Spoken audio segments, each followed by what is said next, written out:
Hello students, my name is Geetanjali Indiria. Welcome to competition step up academy. जी हाँ, competition step up academy का एक नया कदम कंपटीशन की तरफ, जहां हम अपने छोटे छोटे या फिर 12th तक के विद्यार्थियों को पढ़ाते हैं। वहीं पर हम ध्यान रखते हैं कि 12th के बाद जब ये प्रतियोगी परीक्षाओं की तरफ जाएंगे तब इनका साथ भी कौन निभाएगा, तो स्टेप अप निभाएगी। तो इसी के साथ और इसी के चलते यहाँ पर एक सीरीज जो प्रारंभ हुई है वो है उड़ान सीरीज, हिंदी की सीरीज, जिस पर हम क्या करने चुके हैं, 3 तो पेपर सॉल्व कर चुके हैं और आज चौथे सेट की तरफ जाते हैं। यदि आप देर नहीं, अभी आप यदि ज्वाइन किए हुए हैं और अभी आप सुन रहे हैं तो अभी आपने कोई देर नहीं की। आप 3 पेपर की जो वीडियो डला हुआ है वो आप देख सकते हैं और चौथे पर हम चलते। लगातार हमारी ये सीरीज काम करती रहेगी, जुड़े रहिएगा। तो ये आपकी स्क्रीन पर पहला प्रश्न है, निम्नलिखित में से शुद्ध वाक्य है। क्या है? बहुत लोग एक साथ दौड़ पड़े, बहुत लोग एक साथ दौड़ पड़े, बहुत लोग एक साथ दौड़ पड़े, बहुत लोग एक साथ दौड़ पड़े। हर जगह अशुद्धि दिखाई दे रही है। फिर मैं अपना पेन, अपनी स्याही सब खो देती हूँ। भाई अब हट जाइए आप भी, क्यों नहीं जा रहा ये? 1 मिनट।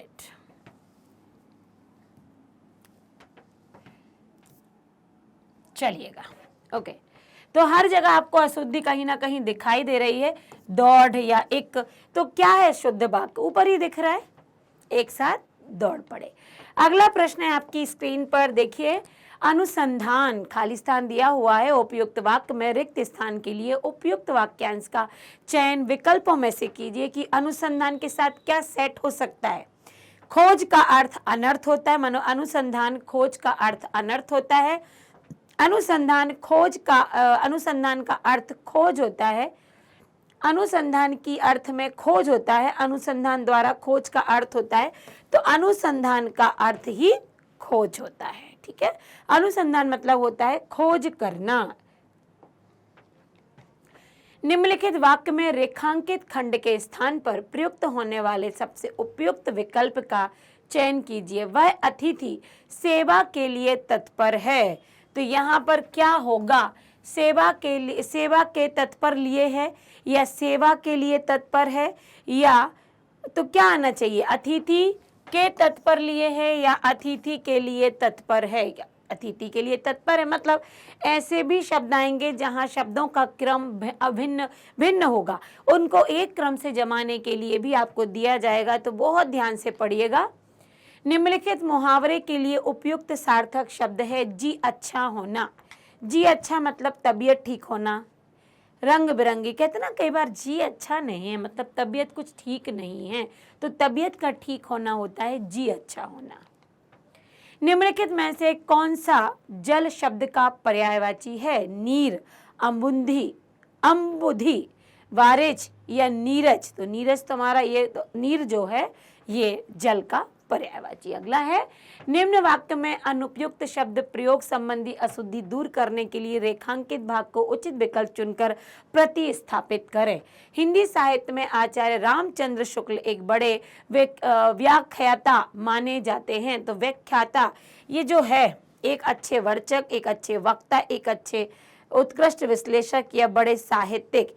तो एक बड़े क्या माने जाते हैं? उत्कृष्ट विश्लेषक। व्याख्याता जो है वो कि उचित नहीं है, तो अच्छे विश्लेषक माने जाते हैं, क्योंकि उन्होंने बहुत सारे लोगों के बारे में एक नई अपनी परिभाषाएं दी हैं। दिए गए विकल्पों में से कौन सा, यही है ना, हाँ, कौन सा शब्द निम्नलिखित वाक्य में रेखांकित शब्द का पर्यायवाची नहीं है? रस बिहारी बोस दिल्ली षड्यंत्र के मुख्य अभियुक्त थे। तो अब षड्यंत्र का पर्यायवाची क्या नहीं है? साजिश, दुर्भिसंधि, कुचक्र या साजिश। तो ये तो कहीं ना कहीं पर्यायवाची होते हैं। तो हमारा स्क्रीन क्या कह रही है? सॉरी, साजिश पर्यायवाची नहीं है। देखिए, दुर्भिसंधि होना चाहिए, षड्यंत्र का पर्यायवाची नहीं है। षड्यंत्र, साजिश ये सब होता है। इसमें भी एक उसने उत्तर गलत लिया है, तो आपको उसको सही कर देना है, दुर्भिसंधि। रिक्त स्थान की पूर्ति उचित कारक चिन्ह से करें। श्याम मीरा खाली स्थान खिलौने लाया। श्याम मीरा के लिए खिलौने लाया, श्याम मीरा ने खिलौने लाया, श्याम मीरा मैं खिलौने लाया, श्याम मीरा का खिलौने लाया। तो श्याम मीरा के लिए खिलौने लाया। ये तो बहुत से साधारण शब्द होते हैं, वाक्य जो आप कर पाते। रेखांकित शब्द समूह के लिए सर्वाधिक उपयुक्त विकल्प चुनें। रेखांकित शब्द है गिने ना जा सके, जो जिसे गिना ना जा सके उसे क्या कहेंगे? असंख्य, गणनीय, अगिनत या गिनती के। तो जिन्हें गिना ना जाए वो है अनगिनत, इसको गिना नहीं जा सकता।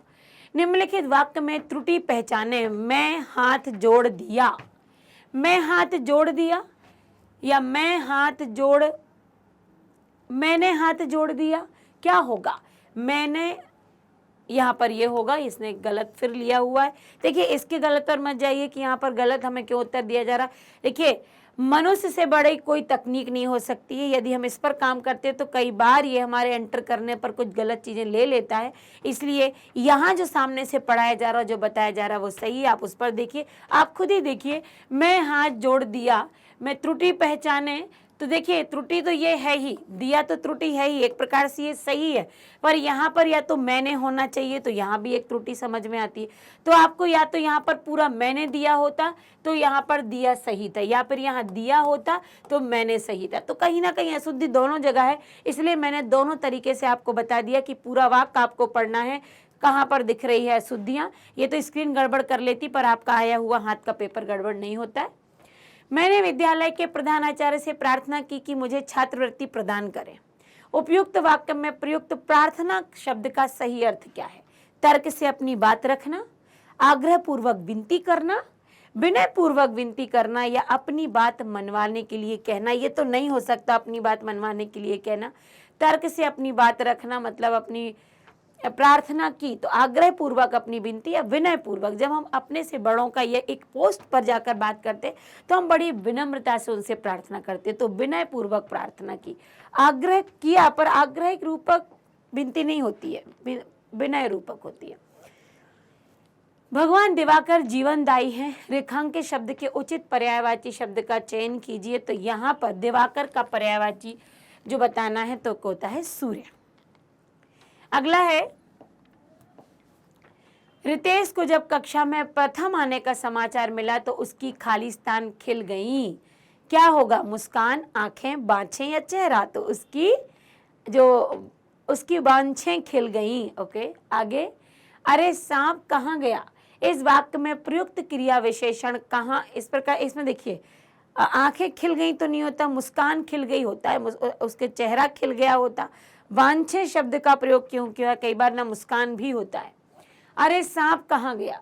इस वाक्य में प्रयुक्त क्रिया विशेषण कहाँ, किस प्रकार का क्रिया विशेषण है? देखिए, यौगिक क्रिया विशेषण कहाँ, मूल क्रिया विशेषण, साधारण क्रिया विशेषण या अनुबुद्ध? तो ये जो है वो सामान्य क्रिया विशेषण का प्रयोग है, कहाँ के लिए आया है। वाक्यांश और उसके लिए एक शब्द का निम्न में से कौन सा युग्म अशुद्ध है? अशुद्ध देखना है।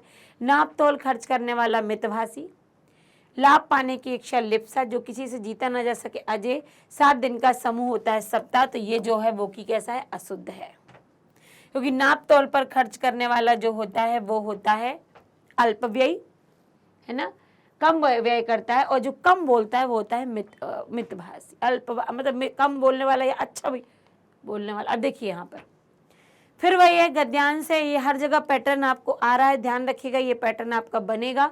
तो यहाँ पर आपको अपने ऊपर खालिस्तान रहना। जब मनुष्य अपने कार्य खालिस्तान करता है तो अपने ऊपर निर्भर रहना, और जब मनुष्य स्वयं से कार्य करता है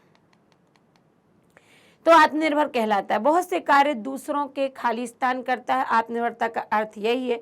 तो बहुत सारे कार्य दूसरों के सहारे करता है, तो जो अर्थ है। और जब आत्मनिर्भरता का अर्थ है जब किसी कार्य को करने का मन करे और उसके लिए पूर्ण और खालिस्तान लगन का परिचय दें। तो पूर्ण अकर्मण तत्परता का, यस, अकर्मणता में जो काम ना करे, तत्परता का जब हम परिचय देते हैं तो स्वयं अपने सहारे उसे सिद्ध करने का खालिस्तान करें, स्वयं उसको सिद्ध करने का प्रयास करें। यहाँ जाकर देखिए, मैंने बार बार कहती हूँ, आगे पीछे होते मुझे बार बार जाना पड़ता है, लेकिन आप जब करते हैं तो